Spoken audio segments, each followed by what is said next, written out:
आप सभी, मैं आशा करता हूँ आप सभी ठीक ही होंगे। आज के इस क्लास में हम प्रश्नावली 5.3 लेके आए हैं। अगर इससे पहले का वीडियो आपने नहीं देखा है तो हमने जो है क्लास 8 का प्लेलिस्ट बना रखा है, वहां पे जाके आप देख लीजिएगा।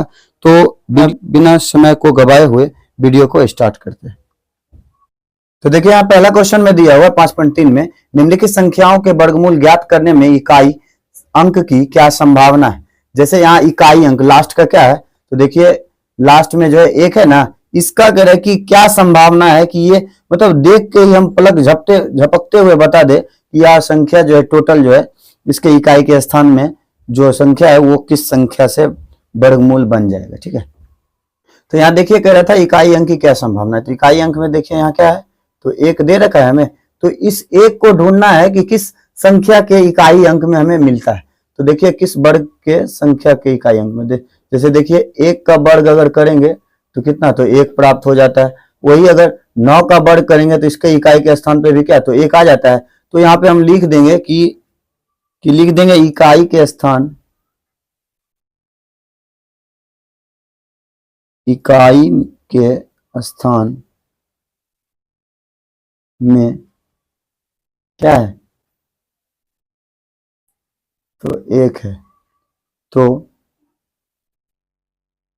वे एक और 9 से ही होंगे। ठीक है, इसी तरह से आपने लिखना है।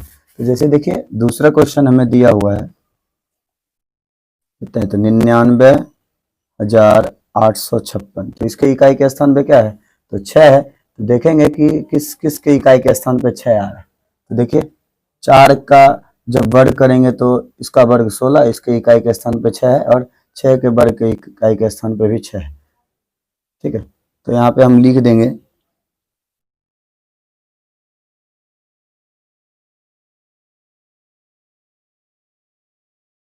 इकाई के स्थान में 6 है तो वे किन किन संख्या से, 4 से और 6 से होंगे।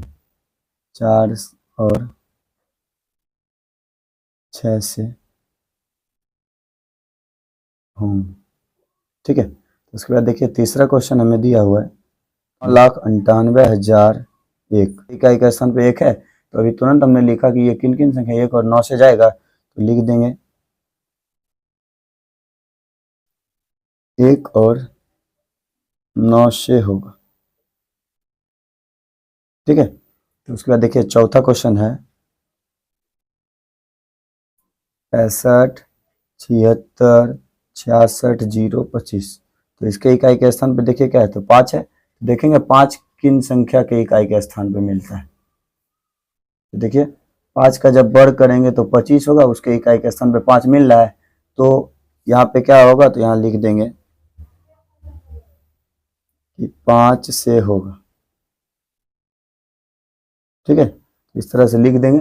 तो चलिए अब हम क्वेश्चन जो है 2 को पढ़ के उसके बाद उसका आंसर देते हैं। तो दिया हुआ है बिना गणना किए वह संख्या बताइए जो वास्तव में पूर्ण वर्ग नहीं है। मतलब इसको जो हमें कुछ छेड़छाड़ नहीं करना है, जो जैसा दिया हुआ है वही संख्या को देख के सिर्फ हमें बताना है कि यह संख्या जो है पूर्ण वर्ग इन चारों में से कौन सा नहीं है।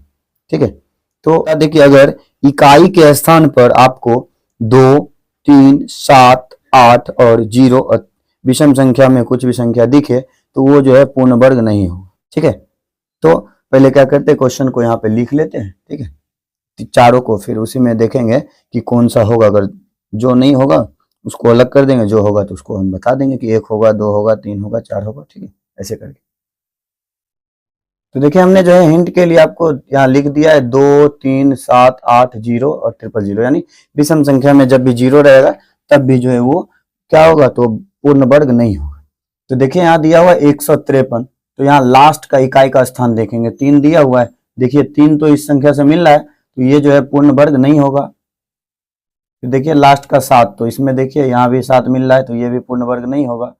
फिर 8 दिया हुआ है, तो 8 भी देखिए मिल जा रहा है, तो ये भी पूर्ण वर्ग नहीं होगा। उसके बाद देखिए 1 तो यहाँ संख्या में नहीं दिया हुआ है कहीं, तो 1 ये जो है होगा। ठीक है, ये पूर्ण वर्ग होगा। तो यहाँ पे हमें क्या पूछ रहा था कि कौन पूर्ण वर्ग नहीं होगा, तो हम लिख देंगे आंसर कि पहला नहीं होगा, फिर दूसरा नहीं होगा, फिर तीसरा नहीं होगा। ठीक है, ये हमारा आंसर हो गया।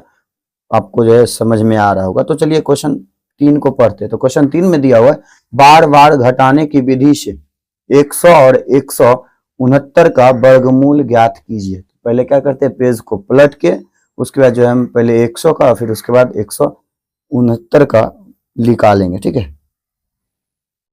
तो हमने देखिए क्वेश्चन को लिख लिया। ठीक है, पहले हमने क्या कहा था, 100 का निकालेंगे, उसके बाद जो 169 का निकालेंगे। ठीक है, तो बार बार क्या रहता है, घटाने वाली विधि के अनुसार निकालने। तो यहाँ क्या करेंगे, बार बार घटाने वाली विधि करें ना, इसमें जो हमें विषम संख्या को घटाना है। ठीक है, तो जितना आएगा उसमें जो है जब तक जो है शून्य नहीं हो जाएगा तब तक जो है इस संख्या को छोड़ना नहीं। ठीक, तो चलिए करते हैं। तो पहला संख्या देखिए 100 से स्टार्ट होगा। 100 में से जो है पहला विषम संख्या घटाएंगे, कितना होगा, तो 99 हो जाएगा।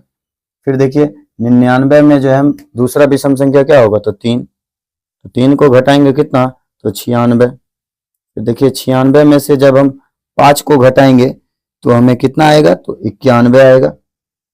फिर देखिए 91 में से जो है हम 7 को घटाएंगे तो कितना आएगा, तो 84। फिर 84 से हम जो है 9 को घटाएंगे तो कितना आएगा, तो 75। फिर 75 में से हम 11 को घटाएंगे, देखिए ये विषम संख्या ही आ रहा है। ठीक है, तो कितना आएगा, तो 64। फिर देखिए 64 को जो है हम 64 में से हम 13 को घटाएंगे तो कितना आएगा, तो 51 आएगा।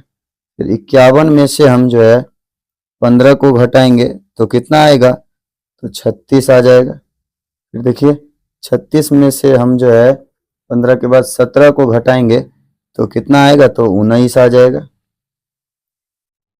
फिर देखिए 19 में से जब हम 19 को घटाएंगे कितना, तो 0 परिणाम आएगा। तो देखिए ये देखिए 0 पे आके स्टॉप हो गया। तो यहाँ पे हम पहले काउंट कर लेते हैं ये संख्या कितने बार दे रखा है। इसके लिए हम पेन को बदल लेते हैं। देखिए 1 2 3 4 5 6 7 8 9 ये 10। ठीक है, तो देखिए 10 बार में खत्म हो गया। ऐसे भी आप जानते ही होंगे कि 100 जो है किसका वर्गमूल है, तो 10 का वर्गमूल है। तो 10 बार में देखिए घटाने के बाद 10 बार में ये मेरा क्लियर हो गया पूरा। ठीक, तो इसको जो हम इस प्रकार लिखेंगे कि 10 का वर्ग यानी 100। ठीक है, इसका आंसर क्या होगा, तो 10 का वर्ग। ठीक, ये 10 जो है ना ये इसका आंसर हो जाएगा। ठीक, तो चलिए ये पहला था ना उसमें पूछा हुआ, इसमें दूसरा क्या पूछा हुआ है, 169 पूछा हुआ। यहाँ भी क्या करेंगे, तो उसी अनुसार चलेंगे, बार बार घटाने के नियम के विधि के अनुसार। तो यहाँ भी देखिए इसमें से जो है क्या करेंगे, पहला विषम संख्या घटाएंगे तो कितना, तो 168। फिर 168 में से हम 3 को घटाएंगे तो 165। फिर देखिए 165 में से हम जो है 5 को घटाएंगे तो हमें कितना मिलेगा, तो 160। फिर 160 में से हम 7 को घटाएंगे तो 153 आएगा। तो देखिए 153 आ गया। 153 में जो है हम अब अगली संख्या को घटाएंगे 9 को तो कितना आएगा हमें, तो घटाने के बाद हमें जो है 144 आ जाएगा। ठीक है, तो फिर जो है इसके बाद लिखेंगे 144 माइनस करेंगे कितना, तो 11।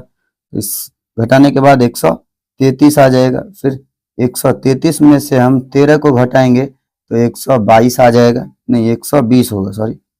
120 में से हम जो है 15 को घटाएंगे तो कितना, तो 105 आ जाएगा। फिर देखिए 105 में से हम जो है 17 को घट तो हमें जो है 88 आ जाएगा। फिर 88 से हम 19 को घटाएंगे तो 69 हो जाएगा। फिर 69 में से हम 21 को घटाएंगे तो 48 होगा। ठीक है, तो फिर 48 से जो है हम 23 को घटाएंगे तो हमें कितना आएगा, तो 25। फिर देखिए 25 में से जो है हम 25 को घटाएंगे तो 0 है। दूसरे नंबर में जो है क्वेश्चन यही दो हमसे पूछा गया था, पहला जो 100 दूसरा जो है 69। ठीक है, हमने जो है दोनों को सॉल्व कर लिया। तो यहाँ देखिए इसको लिखेंगे, काउंट कर लेते पहले ये कितना बार दिया हुआ है, तो 1 2 3 4 5 6 7 8 9 10 11 ये 12 ये हो गया 13।